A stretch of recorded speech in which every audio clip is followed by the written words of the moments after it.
Storytime 2006. Storytime 2006 was hatched in the fertile mind of Douglas A. Cowen as a way to breach the physical distance between our family members and to bring us together in a way similar to the warm and loving experience of taking a child on the lap to read a story. Miles apart, we long for this close contact. And so, on this Christmas in the year 2006, we send love and good wishes to all the members of our family, past, present, and future. God bless us, everyone. Thanks, Doug.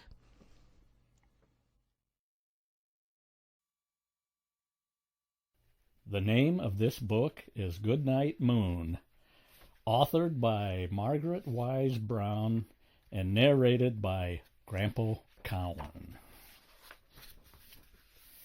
In the great green room there was a telephone and a red balloon and a picture of the cow jumping over the moon.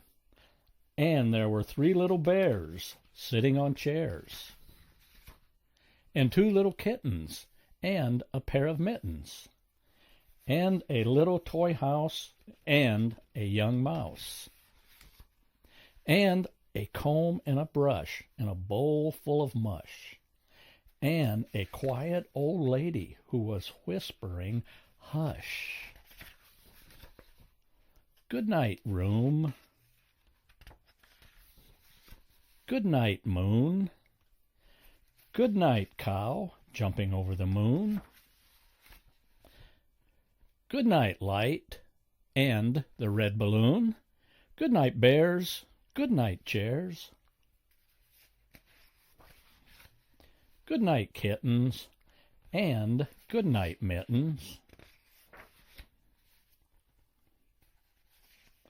Good night, clocks, and good night, socks. Good night, little house, and good night, mouse. Good night, comb, and good night, brush. Good night, nobody. Good night, mush. And good night to the old lady whispering, "Hush." Good night, stars. Good night, air. Good night, noises everywhere. The end.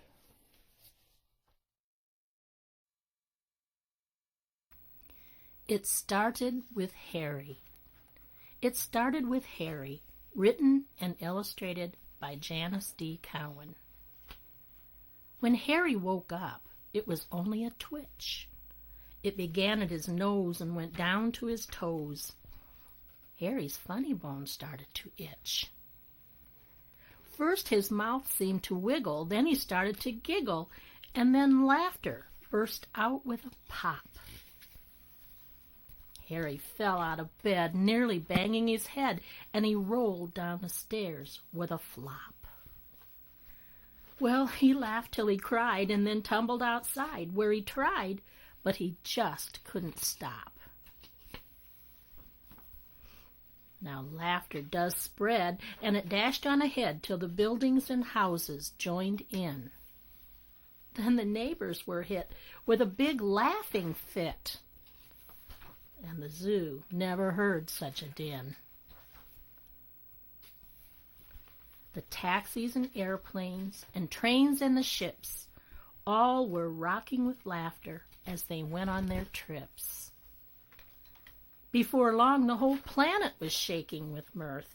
Then the sun and the moon joined right in with the earth. The stars laughed so brightly the night sky went pale, and a comet flew by, gaily wagging its tail. Maybe way out in space, a smile creases a face on a planet that nobody knows, all from one little boy who spilled over with joy at a twitch on the end of his nose. The end.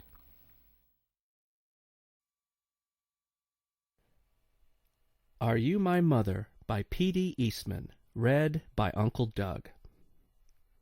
A mother bird sat on her egg. The egg jumped. I must get something for my baby bird to eat, she said, so away she went. Inside the nest, the egg jumped. It jumped and jumped and jumped until out came a baby bird. Where is my mother? He said.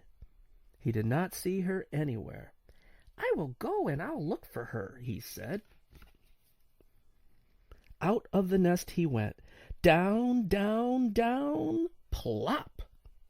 The baby bird could not fly, but he could walk. Now I will go and find my mother, he said. Are you my mother? The baby bird asked a kitten.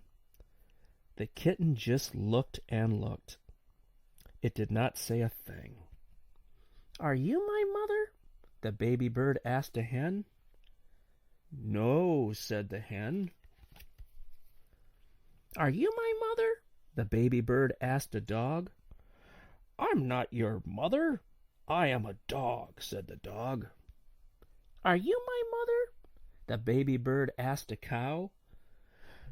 How could I be your mother? Said the cow. I am a cow. The baby bird stopped to think. The kitten and the hen were not his mother. The dog and the cow were not his mother. I have a mother, said the baby bird. I know I do. I will find her. I will. I will. Just then, the baby bird saw a big thing. You are my mother, he said. The big thing said, Snort. Oh, no, said the baby bird. You are not my mother. You are a scary snort. The snort lifted the baby bird up, up, up. Then something happened. The snort put the baby bird right back in the tree. The baby bird was home. Just then the mother bird came back. I know who you are, said the baby bird. You are not a kitten or a hen or a dog. You are not a cow or a snort. You are a bird, and you are my mother. The end. Make Way for Ducklings by Robert McCloskey, read by Aunt Dawn. Mr. and Mrs. Mallard were looking for a place to live, but every time Mr. Mallard saw what looked like a nice place, Mrs. Mallard said it was no good. There were sure to be foxes in the woods or turtles in the water, and she was not going to raise a family where there might be foxes or turtles. So they flew on and on. When they got to Boston, they felt too tired to fly any further. There was a nice pond in the public garden with a little island on it. The very place to spend the night, quacked Mr. Mallard, so down they flapped. Next morning they fished for their breakfast in the mud at the bottom of the pond, but they didn't find much. Just as they were getting ready to start on their way, a strange, enormous bird came by. It was pushing a boat full of people, and there was a man sitting on its back. Good morning, quacked Mr. Mallard, being polite. The big bird was too proud to answer, but the people on the boat threw peanuts into the water, so the Mallards followed them all around the pond and got another breakfast, better than the first. I like this place, said Mrs. Mallard as they climbed out on the bank and waddled along. Why don't we build a nest and raise our ducklings right in this pond? There are no foxes and no turtles, and the people feed us peanuts. What could be better? Good, said Mr. Mallard, delighted that at last Mrs. Mallard had found a place that suited her. But... Look out, squawked Mrs. Mallard all over dither. You'll get run over. And when she got her breath back, she added, This is no place for babies. With all these horrid things rushing about, we'll have to look somewhere else. So they flew over Beacon Hill and around the State House, but there was no place there.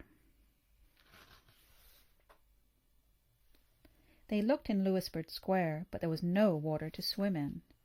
They flew over the Charles River. "This is better," quacked Mr. Mallard. "That island looks like a nice quiet place, and it's only a little way from the public garden." "Yes," said Mrs. Mallard, remembering the peanuts. "That looks like just the right place to hatch ducklings."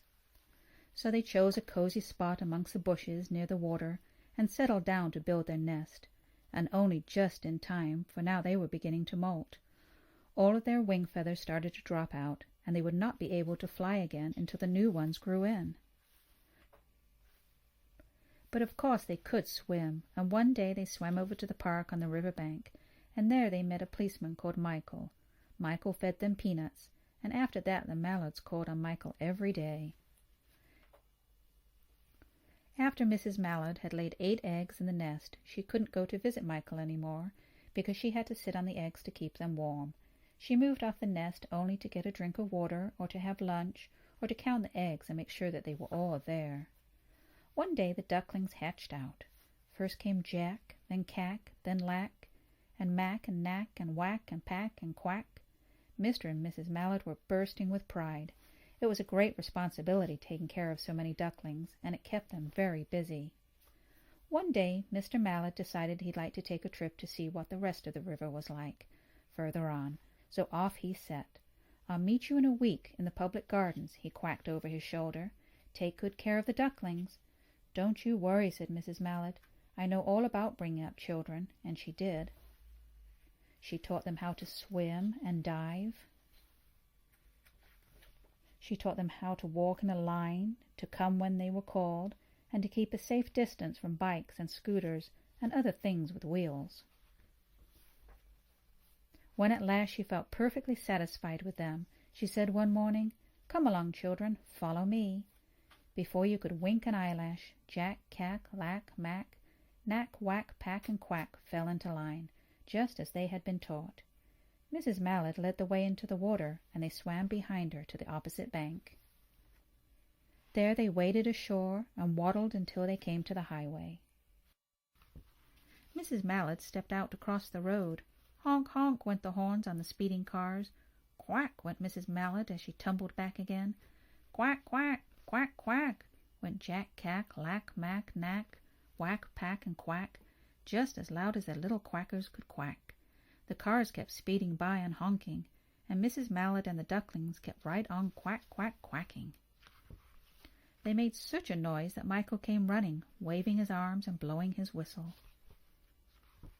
He planted himself in the center of the road, raised one hand to stop the traffic, and then beckoned with the other, the way policemen do, for Mrs. Mallard to cross over. As soon as Mrs. Mallard and the ducklings were safe on the other side, and on their way down Mount Vernon Street, Michael rushed back to his police booth. He called Clancy at headquarters and said there's a family of ducks walking down the street. Clancy said, "Family of what?" "Ducks," yelled Michael. "Send a police car, quick."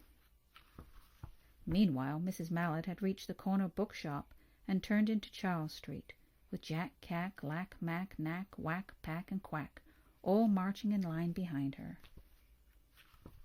Everyone stared. An old lady from Beacon Hill said, "Isn't it amazing?" And the man who swept the streets said, "Well, now ain't that nice?" And when Mrs. Mallard heard them, she was so proud, she tipped her nose in the air and walked along with an extra swing in her waddle. When they came to the corner of Beacon Street, there was the police car with 4 policemen that Clancy had sent from headquarters.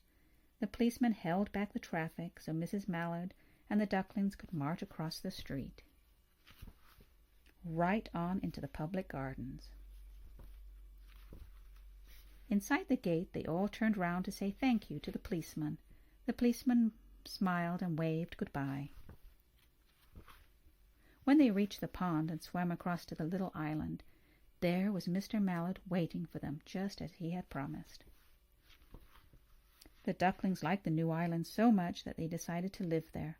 All day they followed the swan boats and ate peanuts. And when night falls, they swim to their little island and go to sleep. The end.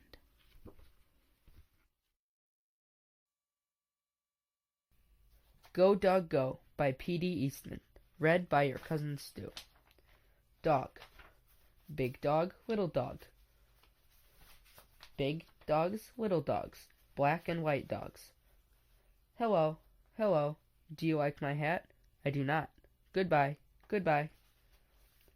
One little dog going in, 3 big dogs going out. A red dog on a blue tree, a blue dog on a red tree, a green dog on a yellow tree. Some big dogs and some little dogs going around in cars. A dog out of a car. 2 big dogs going up, 1 little dog going down. The green dog is up, the yellow dog is down. The blue dog is in, the red dog is out. A dog up on a house, 3 dogs down in the water. A green dog over a tree, a yellow dog under a tree. 2 dogs in a house on a boat in the water. A dog over the water, a dog under the water. Hello again. Hello. Do you like my hat?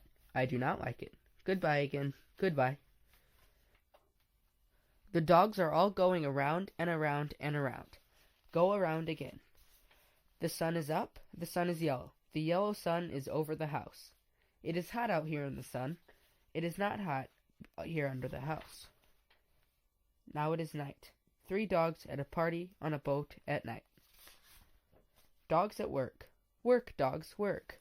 Dogs at play. Play, dogs, play. Hello again. Hello. Do you like my hat? I do not like that hat. Goodbye again. Goodbye. Dogs in cars again. Going away. Going away fast. Look at those dogs go. Go, dogs, go. Stop, dogs, stop. The light is red now. Go, dogs, go. The light is green now. 2 dogs at play up on top. Go down, dogs. Do not play up there. Go down. Now it is night. Night is not a time for play. It is a time for sleep. The dogs go to sleep. They will sleep all night. Now it is day. The sun is up. Now it is the time for all the dogs to get up. Get up, dogs. It is day. Time to get going. Go, dogs, go. There they go. Look at those dogs go. Why are they going fast in those cars? What are they going to do? Where are those dogs going? Look where they're going. They're going to that big tree over there. Now all the cars stop. Now the dogs get out. And now look where they're going. To the tree, to the tree. Up the tree, up the tree. Up they go to the top of the tree. Why? Will they work there? Will they play there? What is up there at the top of that tree? A dog party, a big dog party. Big dogs, little dogs, red dogs, blue dogs, yellow dogs, green dogs, black dogs, and white dogs are all at a dog party. What a dog party. Hello again. And now do you like my hat? I do. What a hat. I like it. I like that party hat. Goodbye. Goodbye. The end. Green Eggs and Ham by Dr. Seuss. Read by good old Uncle Bob. I am Sam. Sam I am. That Sam I am. That Sam I am. I do not like that Sam I am. Do you like green eggs and ham? I do not like them, Sam I am. I do not like green eggs and ham. Would you like them here or there? I would not like them here or there. I would not like them anywhere. I do not like green eggs and ham. I do not like them, Sam I am. Would you like them in a house? Would you like them with a mouse? I do not like them in a house. I do not like them with a mouse. I do not like them here or there. I do not like them anywhere. I do not like green eggs and ham. I do not like them, Sam I am. Would you eat them in a box? Would you eat them with a fox? Not in a box, not with a fox. Not in a house, not with a mouse. I would not eat them here or there. I would not eat them anywhere. I would not eat green eggs and ham. I do not like them, Sam I am. Would you, could you, in a car? Eat them, here they are. I would not, could not, in a car. You may like them, you will see. You may like them in a tree. I would not, could not, in a tree, not in a car. You let me be. I do not like them in a box. I do not like them with a fox. I do not like them in a house. I do not like them with a mouse. I do not like them here or there. I do not like them anywhere. I do not like green eggs and ham. I do not like them, Sam I am. A train, a train, a train. Could you, would you, on a train? Not on a train, not in a tree, not in a car. Sam, let me be. I would not, could not, in a box. I could not, would not, with a fox. I will not eat them with a mouse. I will not eat them in a house. I will not eat them here or there. I will not eat them anywhere.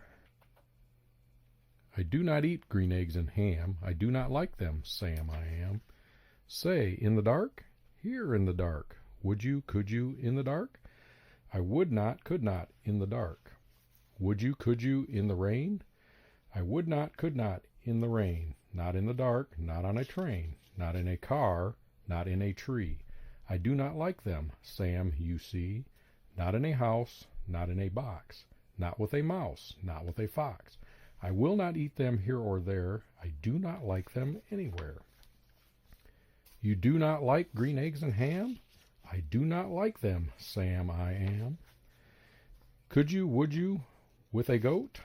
I would not, could not, with a goat. Would you, could you, on a boat? I could not, would not, on a boat. I will not, with a goat. I will not eat them in the rain. I will not eat them on a train. Not in the dark, not in a tree, not in a car, you let me be. I do not like them in a box. I do not like them with a fox. I will not eat them in a house. I do not like them with a mouse. I do not like them here or there. I do not like them anywhere. I do not like green eggs and ham. I do not like them, Sam I am. You do not like them, so you say. Try them, and you may. Try them, and you may, I say. Sam, if you let me be, I will try them, you will see. Say, I like green eggs and ham. I do, I like them, Sam I am. And I would eat them in a boat, and I would eat them with a goat. And I will eat them in the rain, and in the dark, and on a train, and in a car, and in a tree. They are so good you see. So I will eat them in a box. I will eat them with a fox. I will eat them in a house, and I will eat them with a mouse. And I will eat them here and there. Say, I will eat them anywhere. I do so like green eggs and ham. Thank you, Sam I am. The end.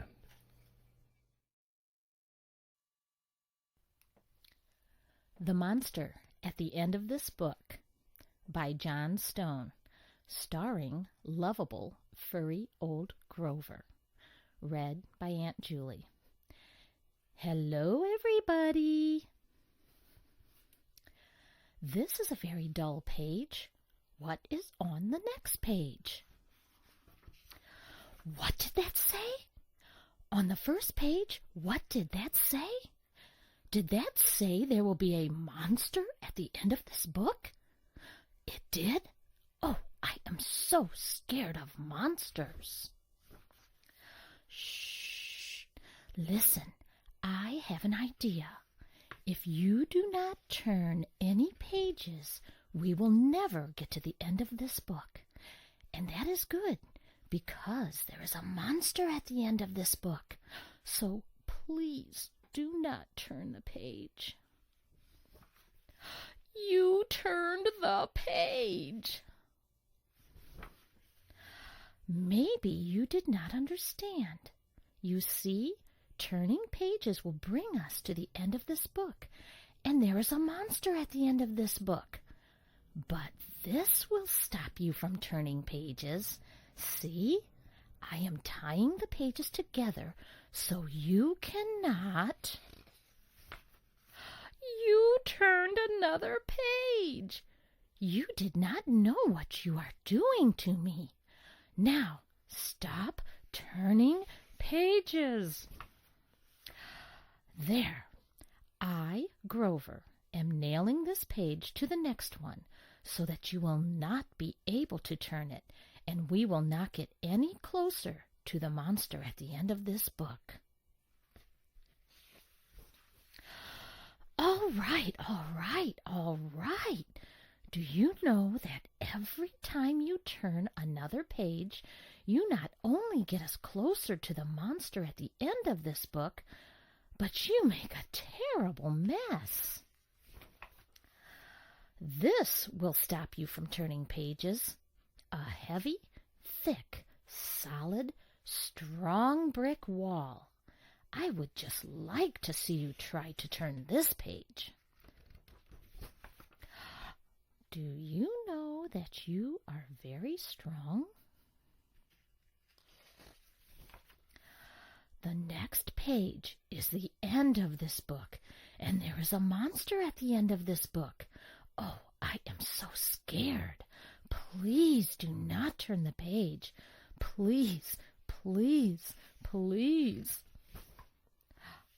Well, look at that. This is the end of the book, and the only one here is me. I, lovable, furry old Grover, am the monster at the end of this book. And you were so scared. I told you and told you there was nothing to be afraid of. The end. Oh, I am so embarrassed. The Saggy Baggy Elephant's Great Big Counting Book, read by your cousin Will. 1, 2, 3, kick. 1, 2, 3, kick. Suki, the Saggy Baggy Elephant, was dancing through the jungle. He danced along the bank of a wide river, and he saw one lazy hippopotamus floating in the cool water, 2 great big crocodiles sunning on the shore, 3 frogs leaping high, and 4 tigers hiding. Suki climbed to the top of a high mountain. Then he danced 1, 2, 3, kick down the other side.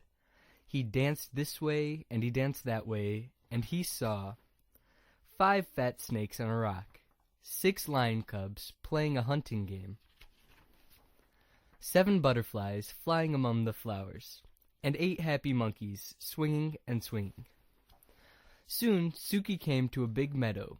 He looked this way, and he looked that way, and he saw 9 noisy parrots in a tree, 10 zebras nibbling the grass, 11 giraffes running fast,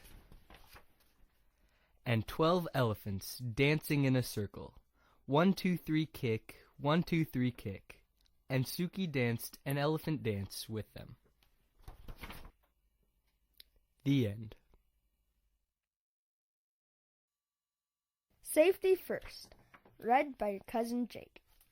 One day, baby Gyro went to visit baby Mickey. Gyro thought Mickey was just the greatest. At lunch, Mickey said, good soup. Gyro liked to do what Mickey did, so he tasted the soup too. Gyro said, it's good. Gyro wanted more soup, so he reached for the hot pot. Mickey called, No, Gyro, it's hot. The babysitter poured more soup from the hot pot. Mickey knew not to touch hot things. Now Gyro did too. Mickey said, Safety first, Gyro. Time to go to the playground, said the babysitter. Mickey rode his tricycle fast. Gyro pedaled his trike right behind Mickey's. Uh-oh, Mickey almost pedaled into the street. The police officer blew his whistle. Tweet, tweet. Gyro said, Mickey, you forgot. Safety first. The Disney babies crossed with the babysitter when it was safe. At the park, Mickey started to swing higher and higher. Gyro wanted to go high like Mickey too. Up he went. A plane passed high over their heads. Mickey said, "Look, Gyro, I'm flying." Baby Mickey wanted to slide next, but he went right in front of Gyro's swing. Gyro cried, "Watch out, Mickey!"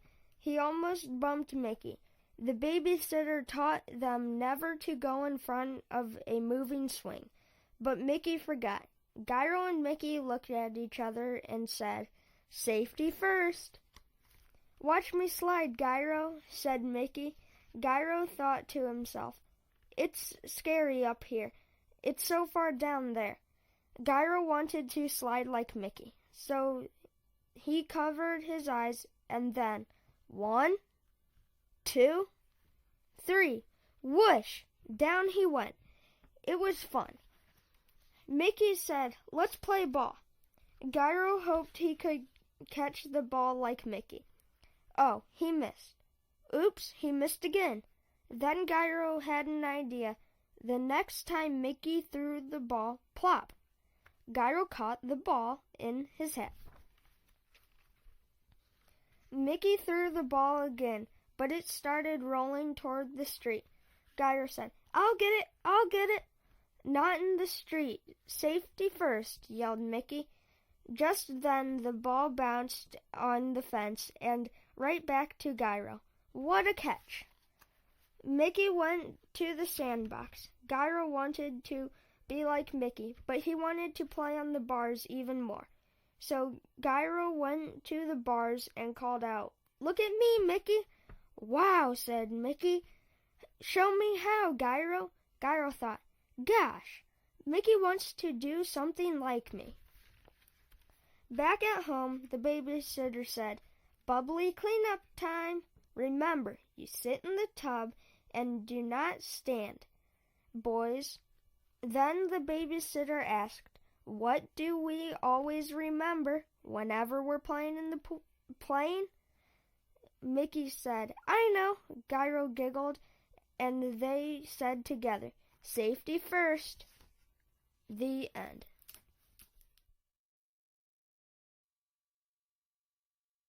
Cool Hand CUKE, written by Cindy Kinney. Let's all do the hop, oh baby. Let's all do the hop. Jimmy and Jerry sang as they entered the Veggie Hop Cafe. Junior and Laura were busy working to raise money for the Veggetown Hospital. "Junior!" shouted Laura. "Customers!" Junior rolled his eyes. He dragged himself away from his peanut butter milkshake and seated Jimmy and Jerry. Laura took an order at another table. "Do you have the French fries?" asked John Claude. "Or the French toast?" asked Philip. No, Laura explained. "Everything we serve at the House of Peanut Butter has peanut butter in it." "Order up!" called the cook. Laura spotted Junior sitting with Jimmy and Jerry. "Junior, please get that order." "We're not raising much money," Junior moaned. "Come on, Junior, please," Laura begged. It'll be worth it. You'll see." "It's not worth it. I'm wasting my whole summer vacation. I don't want to have anything to show for it," Junior grumbled as he jumped out of the booth. He didn't see Laura, who was carrying a tray of full peanut butter fritters. Crash! "That's it. I quit," Junior said, and stomped out the door. That evening, Junior wandered into the Treasure Trove bookstore. "What's got your feathers all ruffled, lad?" Mr. O'Malley asked. "I don't want to work during summer vacation if I don't get to keep the money," Junior said. "Looking to get rich, are ya?" the Irish potato said with a wink. Wham! A big book plopped down in front of Junior. "A vacation book?" Junior asked. "Better than that. It's a trip to a farm where you'll find real wealth." Junior read the title, Cool Hand CUKE. As he opened the book, the words "Once Upon a Time" began to swirl around and